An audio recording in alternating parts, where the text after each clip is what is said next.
had some time before work, I decided to finally check out the moogai. I had seen the trailer to it a couple of weeks ago and I thought it was kind of interesting. I was like, ooh, a child possessed, terrorizing their parent. Sweet, sign me up. But then seeing the poster, it kind of reminded me of the Babadook, and I didn't like the Babadook. I was very bored. Watching the moogai, I will admit that yes, as a white Australian, my knowledge of our First Nations law and First Nations stories are not something that I know.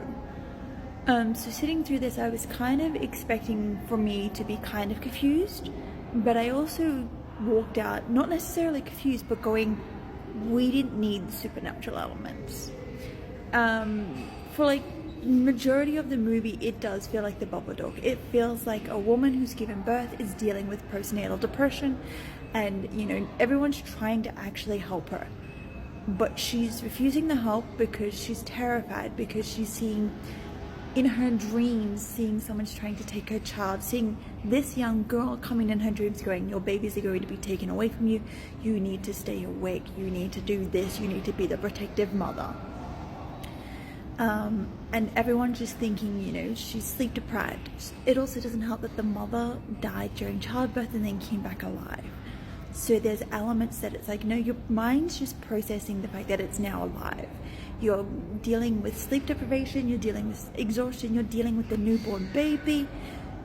Your brain's playing tricks on you. So with its indigenous elements, it's there, but also it's not there at the same time. Again, like, I'm looking at it from a white person's perspective, and I know that kind of sounds a bit harsh, but this is how I'm viewing it. I guess looking at it, there's another element to it, and I don't know if it's starting a conversation, only because I was like, oh, I clocked this real quick.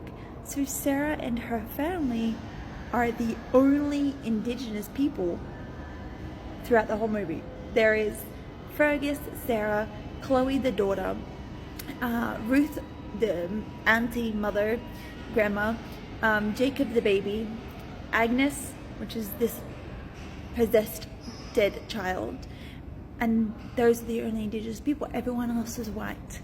So it's a white versus black conversation again. How, again, you can see it as white people would see this, I guess, like I am saying, as a postnatal depression storyline, as a storyline where it's like, no, this is a second-time mother, this is, you know, a mother with an age gap between her children, this is two parents, you know, trying to understand the work-life balance with the newborn baby, and not wanting to take advice, unnecessary advice, and trying to deal with it their way. So I am kind of on the fence. For me, so I learned that the moogai is actually based off a short film done by the same director, John Bell. Unfortunately, with this being a feature film, it feels very clunky, and it feels very, I don't know what the right word is I'm trying to search for, but there's something in the dialogue that feels very off. And I don't know if it's because the dialogue feels unnatural at times, or if it feels like someone's first role or first film. A lot of the times when I was hearing the dialogue, I was like, you sound like you've rehearsed it one too many times. It sounds like you're just going, I am now doing my role and I am here because this is my scene that I have to be in. And it just feels very awkward to watch. And a lot of the character placements just feel there. I don't know, like, it's not necessarily a bad movie. You can see what they're trying to do with the moogai, but I guess from my perspective, I look at it going, it's a postnatal depression storyline. It's the Babadook. It's a story where you're trying to understand the law of indigenous cultures that you don't understand about. Also, I'm kind of, I can believe First Nations law. I can understand that they've got their dream time and stories, and that's completely fine. The one thing that I don't understand with this movie, and it's the biggest pet peeve, is how is the baby not dead? Not gonna lie, the baby got dropped in its head. The baby got its foot jammed in the side of the cot.